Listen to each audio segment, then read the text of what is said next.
Des droits de l'homme, un texte clé dans l'histoire contemporaine qui fut signé à Paris au Palais de Chaillot. C'était le 10 décembre 1948.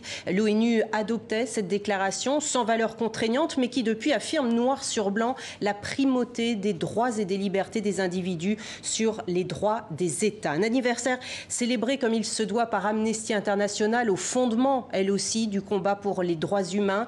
L'ONG propose à Paris une exposition aussi intéressante qu'originale, illustrée photographiquement les 30 articles inscrits dans la Déclaration universelle des droits de l'homme. Alors, carte blanche était donnée aux artistes et l'un d'eux est avec nous. Smith, bonjour, merci d'avoir accepté notre invitation. Alors, vous, c'est l'article 16 qui vous a été attribué. Quel est-il ? Je vais vous en lire un extrait parce qu'il est assez long.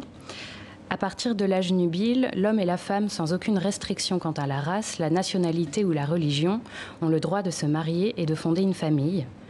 La famille est l'élément naturel et fondamental de la société et a droit à la protection de la société et de l'État.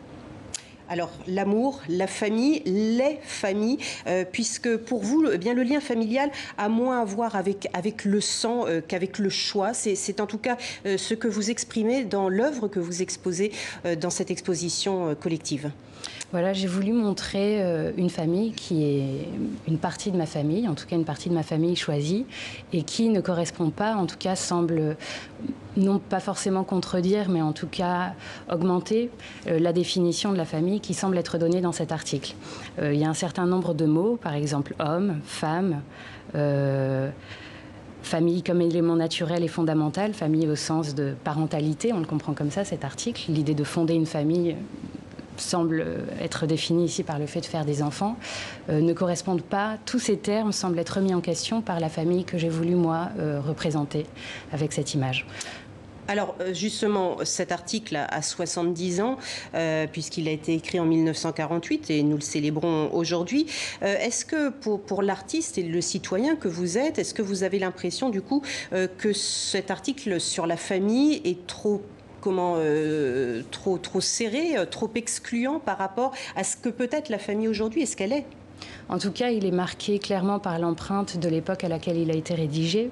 Et je pense qu'aujourd'hui, pas dans toutes les sociétés, mais en tout cas dans la nôtre, en tout cas dans celle dans laquelle je vis, toutes les notions qui y sont définies ont été déconstruites, élargies. Et notamment, moi, dans mon travail, sont des notions sur lesquelles pour lesquelles j'essaye de proposer des définitions différentes, en tout cas qui repoussent les lignes de ce qu'on pourrait appeler la norme, de ce qu'on pourrait appeler la tradition.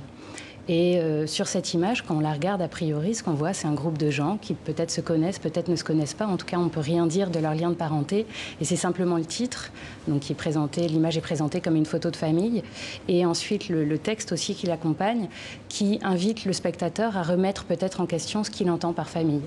Par exemple, sur cette image, on voit un groupe de gens d'âge, de race, peut-être de nationalité, de classes différentes, mais ça, l'image ne peut pas le dire. C'est suggéré par l'imaginaire de chacun des spectateurs. Et toutes ces personnes, certaines sont cisgenres, d'autres sont transgenres, certaines sont hétéros, homo ou autres formes de sexualité, écosexuelles, par exemple, pansexuels, polyamoureux. Et ils sont là les uns avec les autres. Et en fait, sans avoir de lien, aucun d'entre eux n'est marié, aucun d'entre eux n'a d'enfant. Et pourtant, ils font famille, ils créent ensemble, ils vivent comme une famille. Et donc cette question de ce que doit être la famille, si elle doit être légalisée, faire partie en tout cas d'un contrat avec l'État qui autorise de plus en plus donc aujourd'hui de mariage, mais pas encore tous les types de parenté ni de parentalité, existe malgré tout, elle existe en dehors des contextes légaux, mais elle existe dans la réalité. Alors vous répondez par votre œuvre donc au terme aimer, cette déclaration d'article 16 de la Déclaration universelle des droits de l'homme. Vous aviez carte blanche et vous avez choisi de ne présenter qu'une seule œuvre. Pourquoi ce choix ? Ce que j'ai voulu, c'est essayer de faire tenir dans une seule image ce que j'avais envie de dire sur l'idée de la famille et au-delà même de la famille, enfin peut-être à l'intérieur de ce concept, l'idée de parenté plutôt que de parentalité. Et j'ai été inspirée par la lecture de plusieurs philosophes, notamment bien sûr le texte, l'interview à laquelle Michel Foucault avait répondu dans les années 80 sur l'idée de l'amitié comme mode de vie, qui était un texte vraiment particulièrement intéressant et qui résonne vraiment aujourd'hui, qui a peut-être été mal interprété dans les années 90-2000 et qui aujourd'hui a un sens qui me semble vraiment capital à réétudier. Et une philosophe américaine qui est Donna Haraway et qui a écrit un manifeste que chacun peut lire en ligne qui s'appelle le manifeste Cthulhucène, où elle imagine que l'époque dans laquelle on est, qui est parfois par certains philosophes qualifiée d'anthropocène ou de capitalocène, est une époque qui est destructive pour à la fois l'écologie, on le sait, et aussi d'une certaine façon pour l'humanité, puisque comme l'a montré l'appel par exemple des scientifiques récemment à prendre des mesures écologiques radicales pour essayer de préserver notre planète, il faut considérer cette urgence écologique comme quelque chose d'absolument capital. Et c'est pour ça aussi que vous intégrez, enfin la mise en scène des couples que vous présentez, qui n'ont donc pas de lien officiel, on va dire, dans un cadre naturel, parce que c'est important également cet élément-là. C'est ça, je voulais que la nature, l'élément naturel, arbres, lichens, mousses, champignons, insectes, pourquoi pas virus, bactéries, en tout cas, aient leur place, et même une place plus grande que l'humanité, qui n'est pas l'espèce dominante finalement sur notre planète, mais qui est celle qui la détruit. Qu'est-ce qui vous a séduit dans ce projet d'Amnesty International quand on vous l'a proposé ?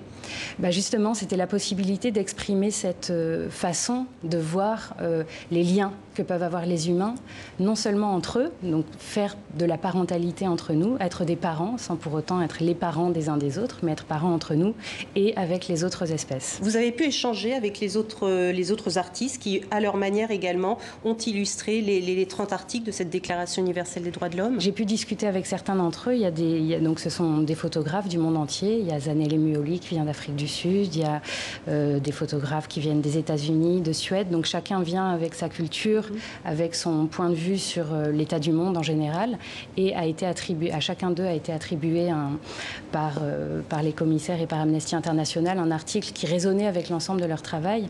Et je trouve que le résultat est très beau parce qu'il actualise, il donne un contrepoint et à la fois une actualisation de ce texte qui est fondamental parce qu'il a une charge morale qui est vraiment importante aujourd'hui et dont j'espère qu'elle va continuer à être validée par tous les États qui l'ont signé à l'époque.